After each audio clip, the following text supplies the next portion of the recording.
Hi folks, welcome back to the Monkey's Uncle Doug's Club.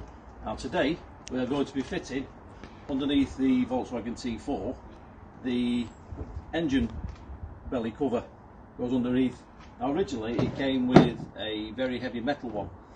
Now they're obviously there for a reason, but many of us take them off because we're always working on them. The original ones, as I say, are quite heavy, but this is a nice lightweight plastic one.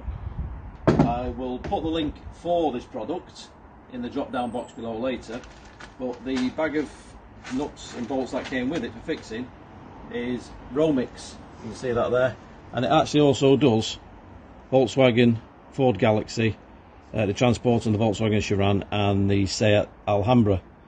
So this does fit 4 vehicles. So I'll put the link down below. So what we're going to do, hopefully this will reduce some road noise and it'll be easy to get on and off in future if we need to get access to the engine. However, the old bolts underneath, obviously over the years, have gone quite rusty and pitted. So what we do need to do is 2 bolts that I can't get off with my socket set. So I have got trusty power tool. I asked it nicely, it didn't come off, so we're going to use the angle grinder. Now as always, make sure safety first, wear safety goggles and make sure you know what you're doing when you're handling power tools. Okay, so we'll get under the engine bay and we'll film and show you what we need to do next. Right, now we're underneath the engine bay. I've got this up on ramps and I've chocked it at the back, make sure it's not going to roll anywhere, handbrake on and in gear.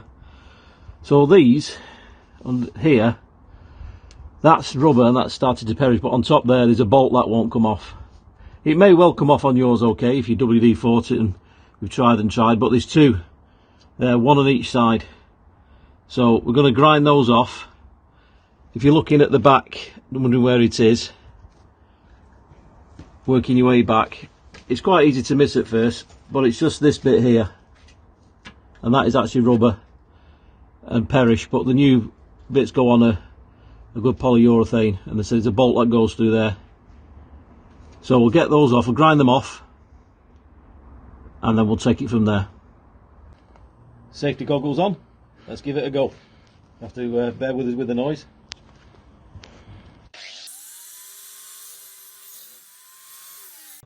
And that's the bolt that will refuse to budge. And in here now we've got a nice clean hole. So once you ground that off, just use a hammer and to make sure you pop that through. Don't touch that because it'll be red hot unless you've got gloves on, which you recommend. So we'll do the same on the other side now. As you can see where these holes are now, the old one, the old metal pan, wasn't actually bolted into there. That's where it sat underneath in the engine bay. However, to facilitate the new plastic pan, that's where the bolts will go through to hold it on. So you do need to grind those off, otherwise you won't be able to bolt the new one on. Right, so these are going now inside and going to bolt into the holes that we've just ground out. And for that you're going to need size 10 spanner. If you can get a socket set in, great. If not, do it old school, use a spanner. You might struggle a little bit for room to get inside with a socket set, but a good old spanner should do the trick. So let's get these bolted on underneath.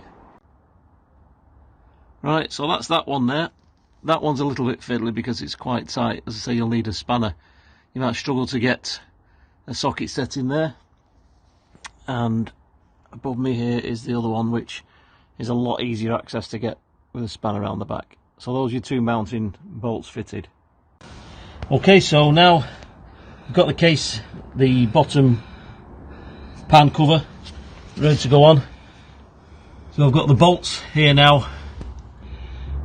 We're just going to position, once we've got it in position, I'm going to put that up and then we'll screw these bolts in to the relevant holes adjacent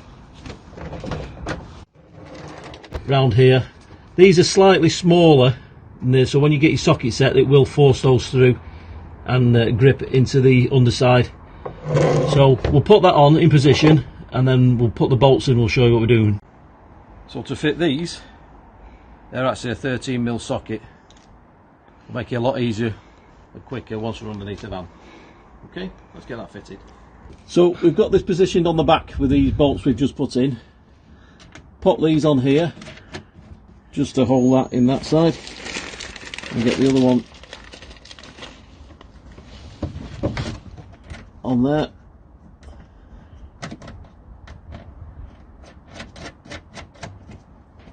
So as you work round, the holes in here, you'll see the positions of where the bolts go in and hold it on. So use your 13mm socket and put these bolts in. Okay, so now we've got these two tightened up at the back. We've also got underneath here, we have 4 of these positioned, and there's actually only 4 that you can use on this model.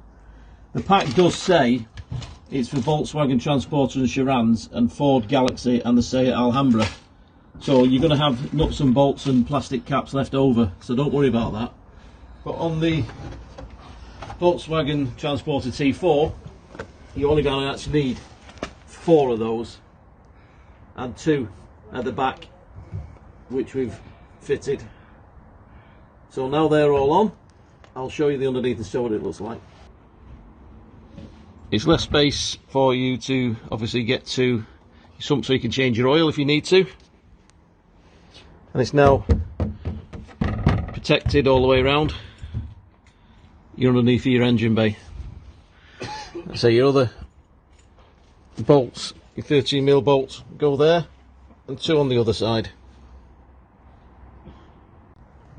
Whilst you're still screwing your bolts up, it's certainly well worth keeping your safety goggles on, because there's all sorts of road debris and dirt will keep falling off as you're screwing it up.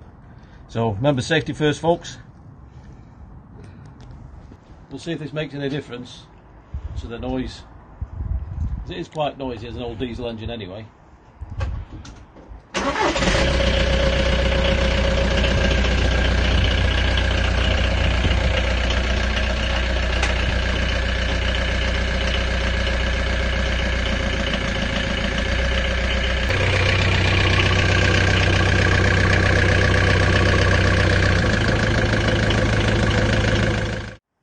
Just finished in time.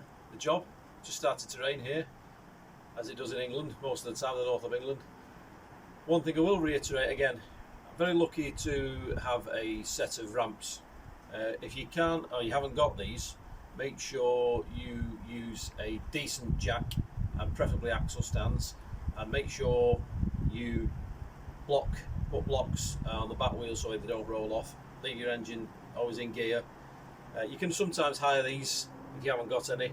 There is room underneath these vans, there's quite a lot of room anyway, but preferably get it jacked up and give yourself enough room. Safety first, remember your safety goggles, ramps, a decent jack, and make sure you chop the back wheels.